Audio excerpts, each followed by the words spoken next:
Welcome to Chasing Hard Podcast. Trusting God when life doesn't turn out the way you planned is not an easy thing to do, but we all go through it. Some worse than others, and we don't understand why all the time. We feel ill-equipped to handle the things that come our way, but we still know that God is in the thing because He promised to be.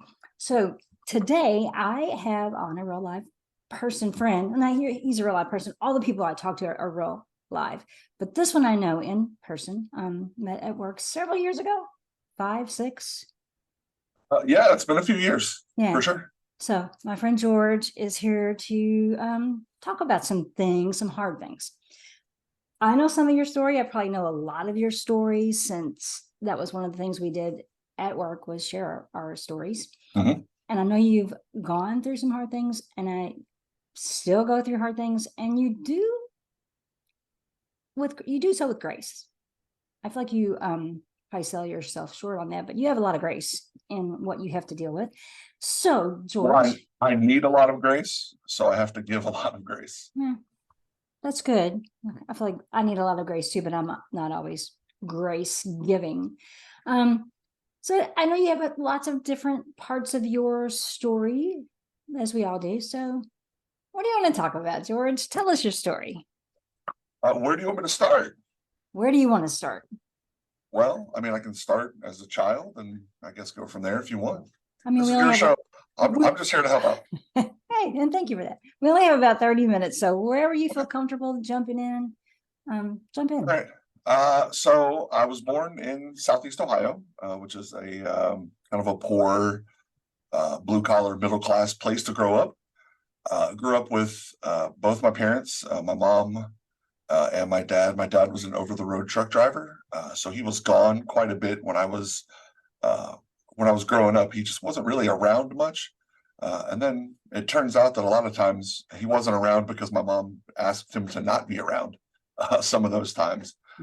And so, I grew up with my mom a lot. She was kind of like a single mom most of the time, um, doing those kinds of things. My dad got sick when I was in high school, um, developed lung cancer, emphysema, congestive heart failure, all those things. He had smoked since he was like in middle school. This is back when like four out of five doctors recommended Lucky Strikes with no filters. And so he was Because they smoke them too. You saw right, them in their pockets. right.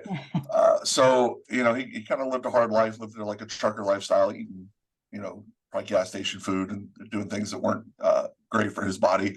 He got sick when I was in in high school, developed all that stuff, and then passed away in How old were 19. you? Gosh, I was like 20 when he passed away. Oh, And so it was just me and my mom. My mom struggled with some different things in her life. Obviously, her marriage wasn't awesome, wasn't the greatest thing in the world, but she did her best. She plugged along. She would work multiple jobs to try and make things happen, try to make ends meet. Went to college, was going to be in ministry. And then they told me how much it cost. And I said, oh, let's try something different.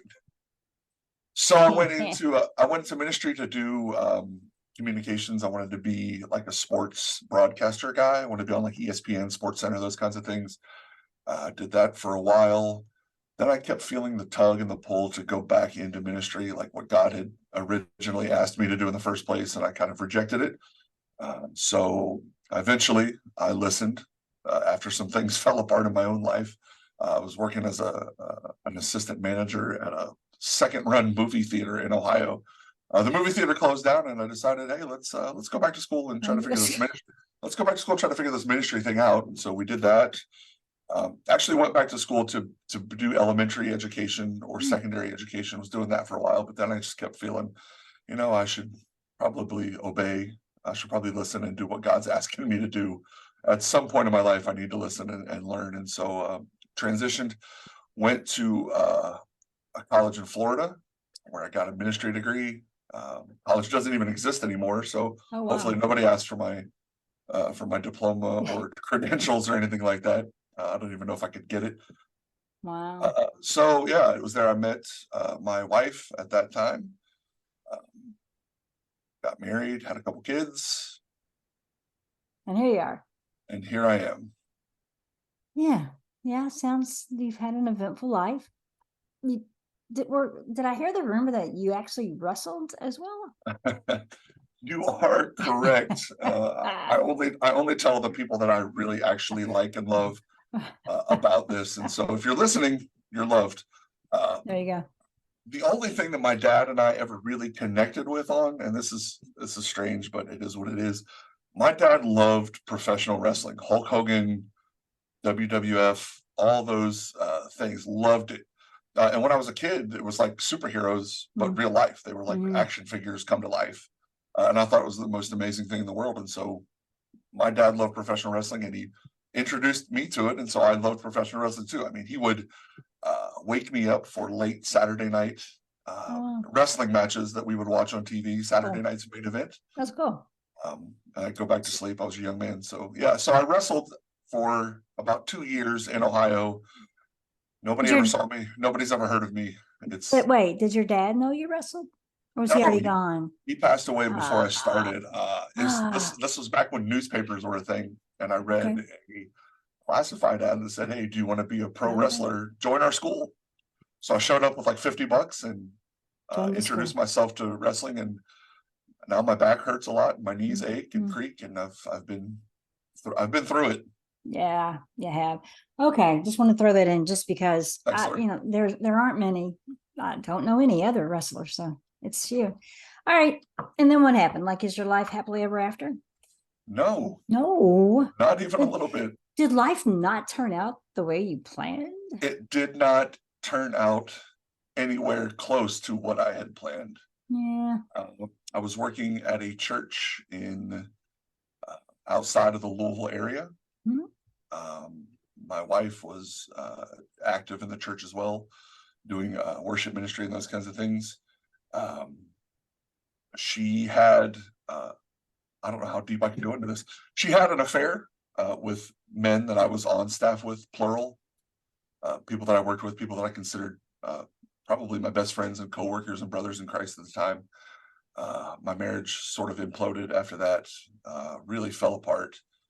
I tried to hang on to it, tried to make it work, tried to do a lot of the things. Now I'm not blameless. I have my own faults. I have my own flaws. I did some things I'm not proud of. Did some things that I've had to repent of and confess of in my own life and in my own Mm. setting during that time. Uh, but it was during that time that everything sort of fell apart. I was fired from my job in ministry, which was real difficult because when you work in ministry, all of your relationships are kind of tied up in the church. Mm. And so when that happened, I was sort of kind of dangling in the wind. I didn't have a job. I didn't have relationships, people I could turn to. I didn't have people I trusted. Hmm. I didn't even have a lot of people that I liked at that time in my life. Hmm. And you know me, Lori, I'm not a people person. Hmm. And so I mean, you uh, say that. I feel like you really are, but maybe you like, okay, if you're not a I, people person, we'll go with that. I'm introverted, Yes. and I need to recharge after dealing Yeah. with people. I like being around people that I like. Okay. Uh, but yeah, so that's kind of where that is. I didn't plan any of that. Obviously, you never Right. get into a marriage planning on getting No, you do divorced. not. If you did, you just stay single because you know that would be silly. It would be. So yeah, All I right. went through the divorce, lost all my relationships. I guess the shame that follows with that is kind of Mm. letting my children down, feeling like I have made their life more complicated and difficult. Still kind of carries some of that with me. Done a lot of work, done a lot of counseling to try and Mhm. get to a place of health and wholeness. Um, it's hard some days. It's Yeah. difficult. Yeah. I am chasing hard, if Yeah. you will. Because here's the thing, chasing God means you're chasing hard things. I mean, like, we weren't called to live an easy life. Jesus didn't live an easy life, at least for the last 3 years that we know about. Like, it Mhm. wasn't easy. Like, he chose hard things. And I feel like we as Christians, we don't like that concept. Like, we're gonna deal with hard things, we're gonna go through hard things and still choose to do the right thing, even when we're in the middle of pain because of the hard things. But it's a real thing. Yeah, if it were up to me, it would be sunshine and lollipops and Yeah. fields full of kittens and flowers. That's what it would be if Yeah. it were up to me. But it's not up to me. And Yeah. God has a plan, and I'm trying to stick to it as best I can. Right. When I know it, every now and then it just kind of pisses me off. Anyway, but so one thing that you said about the shame and your children. I mean, I think that's something that we all wrestle with, no matter what we go through. I mean, some people go through worse things than you and I have, or some not so much. But it's like we're gonna screw up because we're human. We're not gonna be perfect parents. We're not gonna be perfect spouses. We're not gonna be perfect employees. We're not gonna be perfect ministers. But like, do we expect ourselves to? I don't think so. But there's still shame that comes with that, and especially when kids are involved, because those are the people that really matter. Right. The people Right. you brought Yeah. into the world. They're innocent. They count on me for love and protection and for guidance. And so when you let your children down, it's kind of a hard thing to process. It's kind of a hard thing to accept. And I know that I've beat myself up for it a lot. Yeah, I think you're pretty good at that. Thanks. You're welcome. It's because I was a wrestler. I'm good at beating things up, especially me. That's good. Yeah, especially you. So, well, you have a good relationship with both your kids, right? I do. They are entering into the teenage preteen stage of life. 2 daughters, and so they have their days, as we all do. As we all do. They're really good at doing the one thing that they know is going to push my buttons, make me angry, and it's comical. Like I have stepped back a couple of times and been like, "How did you know that was the thing to do that would make me this angry, that would make me this frustrated?" And all I can do is laugh because they know somehow. It's like ingrained. Right. Well, and here's the thing too, that we probably need to pause and just acknowledge that we do have an enemy of our souls. Like, it's a real thing, and he knows how to push our buttons. I mean, it's not a secret, because we've done it all our lives. Probably the things that bother you way back then probably still bother you now. Same here. Experience that today at work. Like, I don't always process what's going on, but I'm feeling the feels. And so I noticed the feeling, but I chose to like get into the chocolate bowl anyway. Like, I didn't get in the bowl. My hand did, and brought out something. And I'm like, this is stupid. What are you doing? Like, you know what's going on. Just stop. And so I did actually go down and confess my sins to a coworker. Said, hey, I'm eating chocolate. Like, I feel like crap right now, and I know why. It's the same crap that always bothers me. So I feel like our enemy, he knows our weaknesses. And so the same crap that bothers us comes into our lives a lot. Yeah, I mean, there's spiritual warfare going on around us all the time. Whether we want to acknowledge it or whether we don't, it's happening and it's real. The Bible says that the enemy, kind of slinks around, crouches around like a lion, waiting to devour its prey.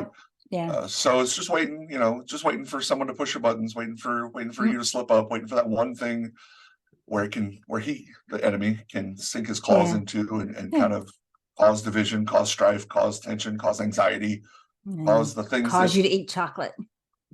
Listen, I had some chocolate earlier. I wasn't stressed out at all. I just wanted some chocolate. Well, sometimes there's that too. So I lost my thought because I'm getting old. But something you said, we all have to deal with that. We do have an enemy that doesn't rest. I mean, I know we have a God that's more powerful, and he never sleeps. But our enemy knows he has plans for us as well. And so we're not going to react perfectly. We're not going to respond perfectly every time. Sometimes we reach for the chocolate or whatever the vice is. And there's no shame in that. Like, you just got to decide what happens next and keep doing the things. Yeah. Some of the advice that I've heard from some people in the church, and some from people who've mentored me. One man in particular, his advice, and it was consistent. It was this: always try to do the next right thing. Whatever that next thing is, try and make sure that you are doing that right thing. So many times we go down branches and different paths, and we're presented with choices.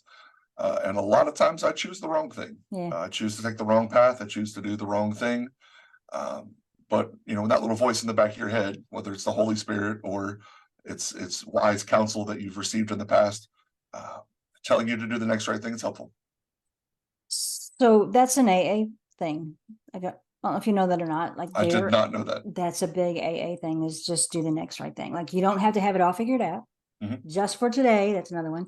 And just do the next right thing. So that's like a good way to approach life, especially if you have a lot of crap to deal with.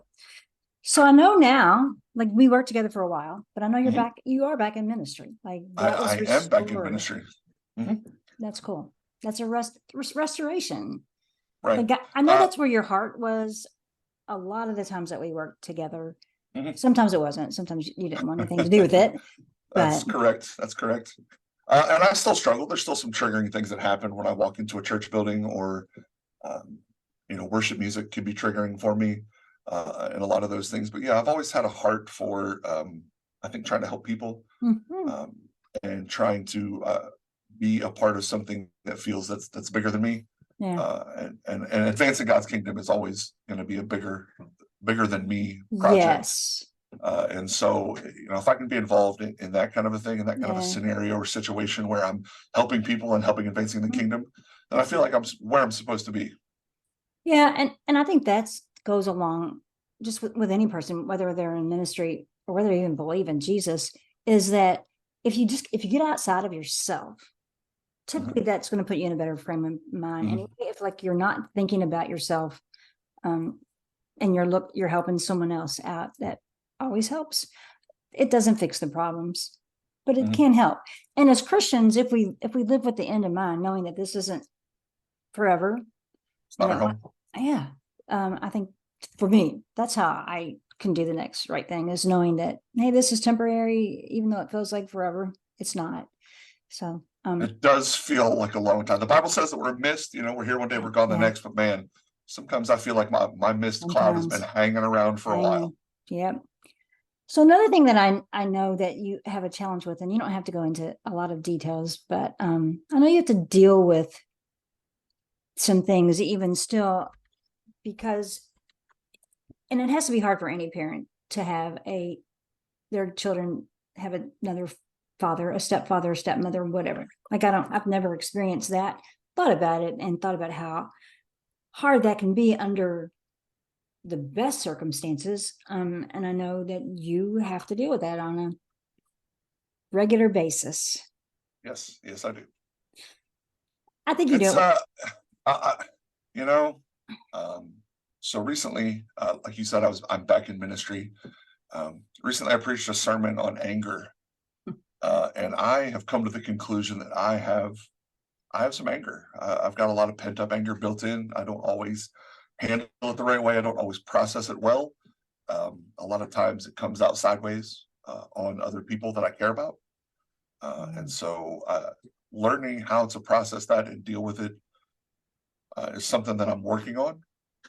Not perfect by any means. I'm getting better, I hope, Yeah. but it's still a hard road, still a hard thing to deal with, and a hard road to travel, when you are uh, when your children are being raised by people that you aren't Yeah. super comfortable with. Yeah. That's got to be hard. Yeah, So knowing that they play a role in your children's life is it's it's, a tough thing to try to work through. yeah, I don't even, that one. Yeah, that one would be hard, but I mean, I'm not with you, so I don't know, but from what I know, you seem to do it well. No one's died, gotten shot, stabbed, or anything. Your girls are still, I think everybody's good. It's still early. Yeah, so I think we've Yeah, go I'm ahead. doing my best. I have my moments. I have my times.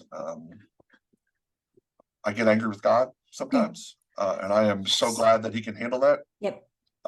I was reading through the book of Psalms recently, not through the whole book, but just reading through some chapters. And man, there is some angry stuff in there. There is really. There was a psalm where it was like, "Dear God, please kill my enemies." Hmm. let let my enemy's wife die and let their And children die alone. And I was like, oh my gosh, this is that's, gosh. yeah. And I was like, yeah, I can see that. Yeah, I see where you're coming from. because they were human, Right. and we're all human. Yeah, we got real stuff to deal with, and those are real emotions. God's not scared of our emotions, and he's not scared of our anger. And I think have a friend that I talk to a lot at work, and she's gone through some stuff.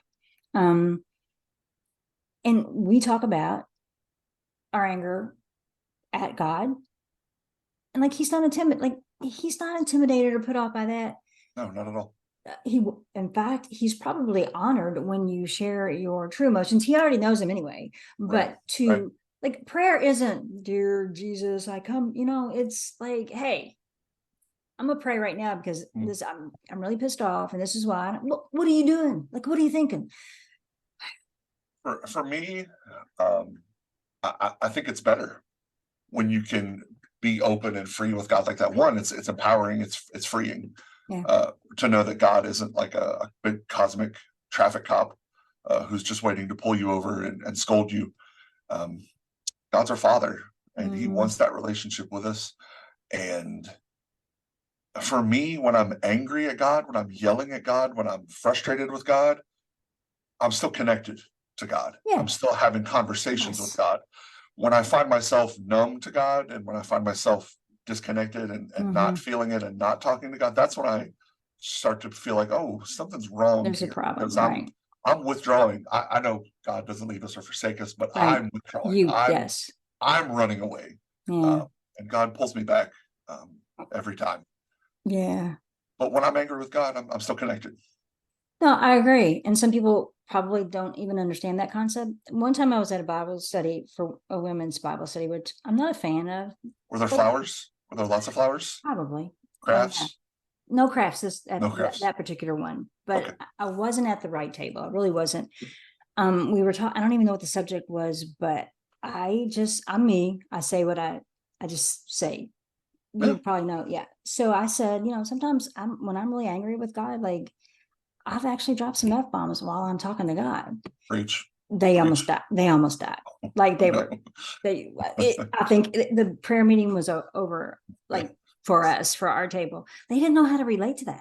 They were trying to pull the fire alarm and escape gracefully. Yeah. Yeah. Yeah. I mean, I'm pretty Yeah. sure they thought I was going to hell. Maybe I will. I don't know. But I don't, God is not put off. Like, if I'm pissed off and I'm thinking those things in my head anyway, Well, all those women at that table probably had perfect lives, and perfect yeah, marriages, they and did. perfect children, and They did, or they thought they did. And that's the right, thing. right. Or it looks like they did. Mhm. And now that we have social media and everybody has all the lovely lives and marriages and children and vacations and car, whatever. Yeah, but what's really going on? I talked to a counselor recently, and she told me we're actually doing a sermon series on it coming up, based on this statement that she told me or told her husband, and then he communicated it through me. But it was families a lot of times will come to counseling and makeup perfect, hair perfect, children dressed perfectly, and then they close the doors, and it's a disaster. Yeah. The things that are happening, and so our sermon series is going to be called Behind Closed Doors, and we're going to be focused on a lot of family stuff based on that statement of, hey, Yeah. we look great on the outside, but as soon as we close those doors, it is a Yeah. mess. Yeah. That's probably needed in all the churches. Because we're not as put together as we like to pretend to be, especially in the churches, We're an Instagram church society. Yeah. And so I think that's kind of what bothers me the most about the church. I mean, I don't even know what to say. There's a lot of things that bother me about the church. Yeah. I work in it.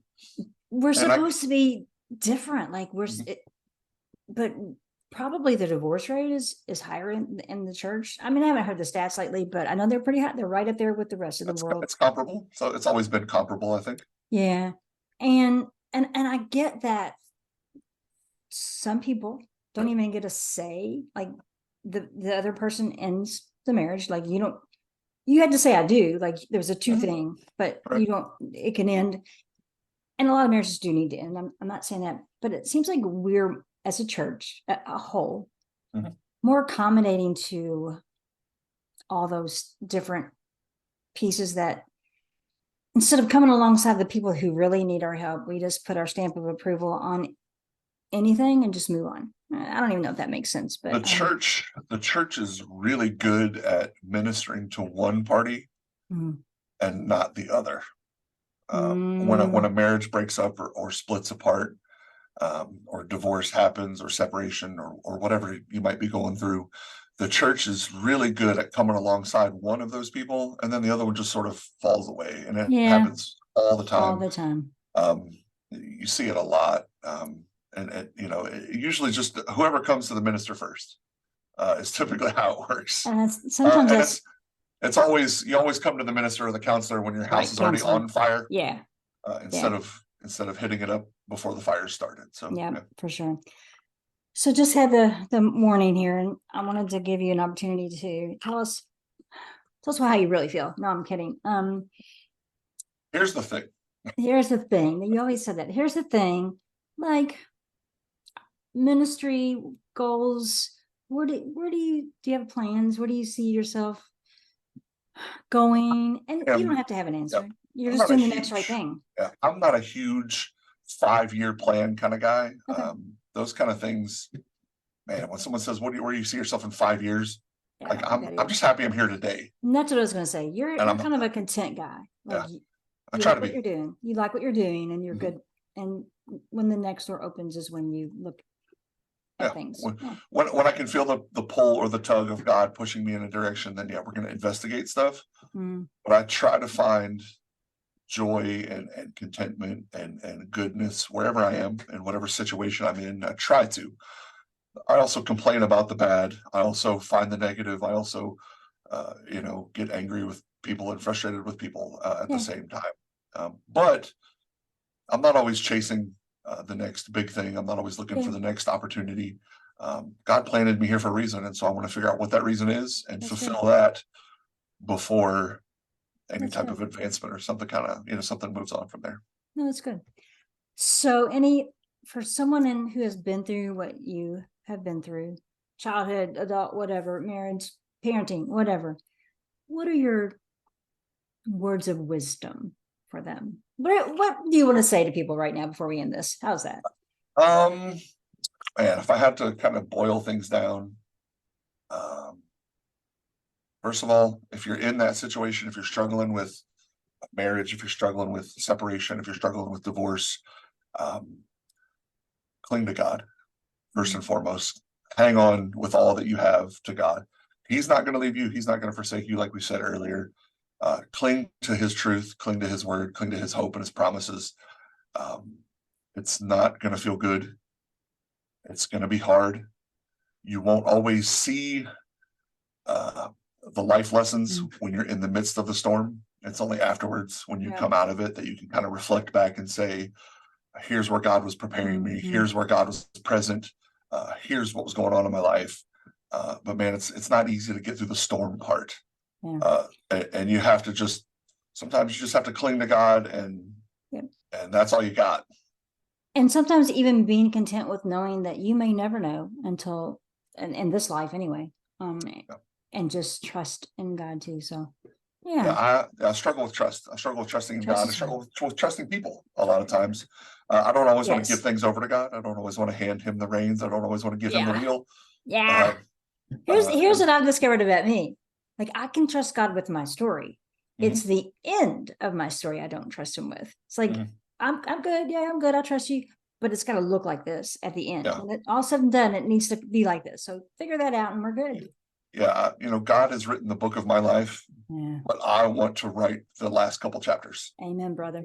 If you figure that out, how to do that, get in touch. So I want to know. I don't think it's possible, but if I It's do, I'll not. let you know. Okay. Well, thanks for spending time here and sharing your story. I know it's Thanks not for having me. easy. I know it's a painful stuff still. But yeah. Yeah, I guess one other thing I would say is forgiveness. Mm, It's something I'm not good at, something I've struggled with. But if you can forgive as you have been forgiven, that's going to go a long way towards your healing process. And so, whatever that looks like for you, whatever that looks like for anybody, and it's not a one-time decision. Forgiveness isn't a one-time decision. It is an everyday thing. You got to wake up every day and forgive. Sometimes you got to forgive at lunchtime. Sometimes you're in traffic and you remember something, and then you got to forgive again. Forgive yourself too. That's important. Yeah. Forgive yourself too. I'm glad you said that. You can forgive a lot of people who've done a lot of bad things, but at the end of the day, you still have to forgive yourself for the things that you've been through and the things that were done to you. And I'm never going to fault anybody for what they did when they were in survival mode. And so forgive others and forgive yourself. That's good. All right. Good words. Thanks, George, for joining us. And we'll see you next week on Tasting Hard.